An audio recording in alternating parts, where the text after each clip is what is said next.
जय बाबा की आप सबको प्रणाम। आज की वीडियो है कि सिद्ध क्रिया और सिद्ध गुरु मिलने के बाद भी हम स्वयं को सिद्ध क्यों नहीं कर पाते हैं। मैं अपने अनुभव के आधार पर बताता हूँ। देखिए, जो हमारे गुरुदेव हमें सुबह लाइव क्लास सेशन में पहले ध्यान सत्संग करते हैं। ध्यान सत्संग के बाद एक आध्यात्मिक क्रिया है जिसको कराने से आपका सूक्ष्म शरीर एक्टिव होता है, लेकिन उस क्रिया को करने का समय दिन में 2 बार होता है, सुबह ब्रह्म मुहूर्त में और एक बार शाम को। उसको दिन में 2 बार दोहराया जाता है। उसके समय अवधि 18 महीने से 4 साल की होती है। 18 महीने में क्रिया आपके शरीर में एक्टिव होना शुरू हो जाती है और 18 महीने के बाद 4 साल तक जब आप उसको करते हैं तो धीरे धीरे वो पूरी तरह सक्रिय हो जाती है। इस क्रिया से होता क्या है, आप सबके मन में एक सवाल उठता होगा। दरअसल इस क्रिया से हमारे स्थूल शरीर के भीतर एक शरीर और है, सूक्ष्म शरीर। सूक्ष्म शरीर में हमारी 72,000 नाड़ियाँ होती हैं। 72,000 नाड़ियों में 3 मुख्य नाड़ियाँ होती हैं, ईड़ा, पिंगला, सुषुम्ना, और उसके बाद 7 चक्र होते हैं। ये 72,000 नाड़ियाँ 7 चक्रों से जुड़ी हुई होती है। मूलाधार से ऊपर तक, सहस्त्रार तक 7 चक्र इन नाड़ियों से जुड़ी हुई होती हैं। आध्यात्मिक गतिविधियों के द्वारा और आध्यात्मिक क्रियाओं के द्वारा सूक्ष्म शरीर को एक्टिव किया जाता है। जब तक आपका सूक्ष्म शरीर एक्टिव नहीं होगा तब तक आपको आध्यात्मिक अनुभव नहीं होंगे क्योंकि हमारी आत्मा सूक्ष्म शरीर के भीतर बैठती है और सूक्ष्म शरीर के भीतर भी एक शरीर होता है जिसको कारण शरीर बोला जाता है, और इसके आगे भी शरीर होते हैं। उनके लिए आप गुरु महाराज से संपर्क कर सकते हैं, लेकिन अभी हम सूक्ष्म शरीर पर ही रहेंगे। मैं आपको भौतिक जीवन के आधार पर एक उदाहरण से इसके बारे में आपको समझाना चाहूँगा। मेरी वर्कशॉप है और इस पे टूल रूम का काम होता है। जैसे अगर मेरे पास कोई लड़का काम सीखने के लिए आता है तो मैं पहले उनके पेरेंट्स से यही बात बोलता हूँ कि भाई, आपके लड़के को इस वर्कशॉप लाइन में, इंजीनियरिंग लाइन में काम का पूर्ण अभ्यास और निपुण होने के लिए कम से कम 2 साल लगेंगे। 2 साल में, अब जैसे मेरी वर्कशॉप पे, हमारी बाबा जी की वर्कशॉप पे 10-15 तरह की अलग अलग मशीनें हैं। कोई एक मशीन है, फिर दूसरी तरह की मशीन है, कोई तीसरी तरह की मशीन है, कोई चौथी तरह की मशीन है। एक पार्ट बनाने के लिए पहले एक मशीन पे उसको काम किया जाता है, दूसरा काम दूसरी मशीन पे, तीसरी तरह का काम तीसरी मशीन पे, चौथे डिज़ाइन के लिए उसको चौथी मशीन पे, एक स्टेप बाय स्टेप काम किया जाता है। तो एक साधारण आदमी को कारीगर बनने के लिए कम से कम 2 साल का समय मैं खुद देता हूँ, क्योंकि पहले उसको धीरे धीरे ये अनुभव करना होता है कि जिस धातु पे मैं काम करना चाहता हूँ वो लोहा है, पीतल है, एल्युमिनियम है। पहले धातु का ज्ञान होता है, धातु के बाद मशीनों का ज्ञान होता है कि किस मशीन पे कैसे क्या कार्य किया जाएगा, कैसे काटा जाएगा। सख्त लोहे को, हार्ड मटेरियल को काटने के लिए क्या टूल यूज किए जाते हैं, नरम लोहे के लिए क्या यूज किया जाता है, किस मटेरियल को काटने के लिए किस तरह का लिक्विड यूज किया जाता है ताकि उसको काटा जाए। तो आपको भौतिक जीवन में भी अगर किसी लाइन में दक्ष होना है, निपुण होना है, तो उसके लिए आपको समय देना पड़ेगा। लेकिन कुछ लोग, मैं देखता हूँ कि कुछ लोग दिलचस्पी नहीं लेते हैं।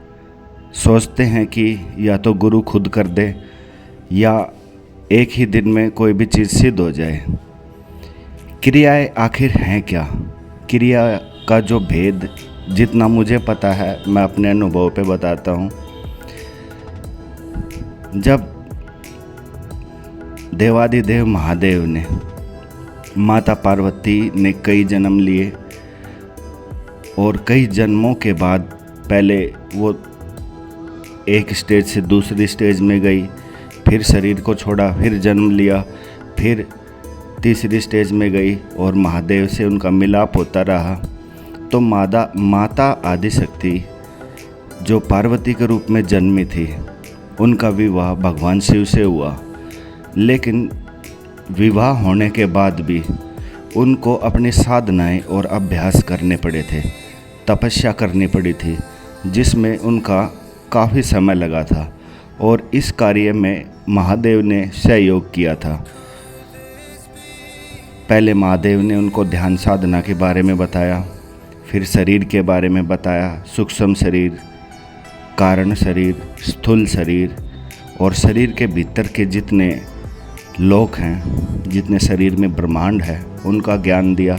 धीरे धीरे एक एक करके बहुत सारी चीज़ों का ज्ञान दिया और सबसे अंत में बताते हैं कि महादेव ने माता गौरा को 112 मार्ग दिए थे, 112 विद्याएं।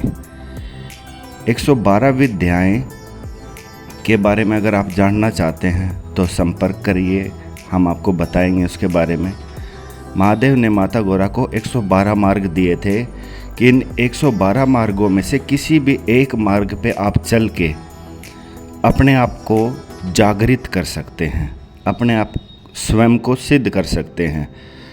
तो उसी तरह मैं आपको ये बताना चाहूँगा कि हमारे गुरु महाराज ने जिस क्रिया से अपने आप को सिद्ध किया, पूर्ण किया और फिर संपूर्ण किया और अपने आप को जागृत किया, हमारे गुरु महाराज बिना किसी भेदभाव के आज उस क्रिया को आपके साथ बांट रहे हैं। अक्सर देखा जाता है कि गुरु अपना मुख्य ज्ञान सबको नहीं देते हैं, लेकिन गुरु महाराज बड़े दयालु हैं, बाबा कुंदन लाल बड़े दयालु हैं, गुरु विनोद जी महान आत्मा हैं, जिन्होंने हम पे तरस खा के ये क्रिया हमको दी, हमें बताते हैं, लेकिन हम ख्याल ही नहीं करते। एक फॉर्मेलिटी के तौर पे क्रिया करते हैं, ध्यान करते हैं, ना तो क्रिया में हमारा ध्यान है, ना ही अपने आध्यात्मिक लक्ष्य पे हमारा ध्यान है, ना ही गुरु कथन पे ध्यान है। बस यही सोचते हैं, कुछ नहीं होता इन चीज़ों से। मान के चलिए जैसे ज़मीन में दबा हुआ सोना होता है, तो उस सोने को मैंने सुना है कि उस सोने को मंत्रों से पढ़कर ज़मीन में दबाया जाता है और मंत्र से ही उस सोने को ज़मीन में से निकाला जाता है, नहीं तो वो आपको आंखों से नहीं दिखेगा। अगर ज़मीन में गड़े हुए धन को आपको देखना है तो आपको तंत्र मंत्रों की ज़रूरत होती है। तो उसी तरह आपको किसी भी चीज़ को जानने के लिए आपको एक क्रिया की ज़रूरत होती है। जब तक आप क्रिया के अनुभव नहीं करेंगे, क्रिया को अपने ध्यान में नहीं उतारेंगे, तो गुरु महाराज आपको चाहे कितनी भी बार बता लें, आपको उससे फ़ायदा नहीं होगा। आपको फ़ायदा जब होगा जब आप उस चीज़ को अपने जीवन में धारण करेंगे। स्कूल में तो जाके सब पढ़ते हैं, लेकिन क्लास में फर्स्ट, सेकंड, थर्ड वो आता है जो मेहनत करता है। तो गुरु महाराज ने हमें अपनी कीमती और अनमोल धरोहर हमें दी है, तो हमें उसका लाभ उठाना चाहिए, अपने जीवन में उसको धारण करना चाहिए, लेकिन हम महत्व नहीं दे पा रहे हैं।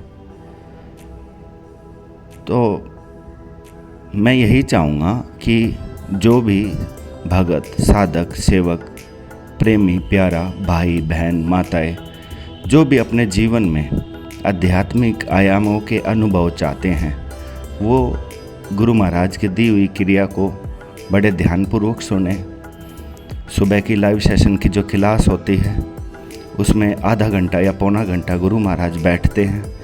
वो बैठना जो उनकी वाणी है, अगर आप उस वाणी को ध्यान में बैठकर सुनेंगे तो वो वाणी ही आपको इतना प्रभावित करेगी, आपको इतना हल्का कर देगी, इतना सूक्ष्म कर देगी, इतना शून्य कर देगी कि आप धीरे धीरे धीरे ध्यान में पहुंच जाओगे। जब आप ध्यान में पहुंच जाओगे, उसके बाद फिर आप उस क्रिया को करें तो आपको धीरे धीरे शरीर के मुख्य 3 खंड हैं, गर्दन से ऊपर का, और फिर गर्दन से धड़ तक का, और फिर पैरों से नीचे तक का। इन तीनों खंडों को विभाजित करना होता है, पारदर्शी करना होता है। जब ये पारदर्शी हो जाते हैं, आर पार हो जाते हैं, तो ही आपको अध्यात्म के अनुभव होंगे। आई होप आप सब ने अच्छी तरह सुना होगा और समझा होगा। फिर भी अगर आपके मन में कोई विचार है, कोई बात है, तो आप संपर्क कर सकते हैं।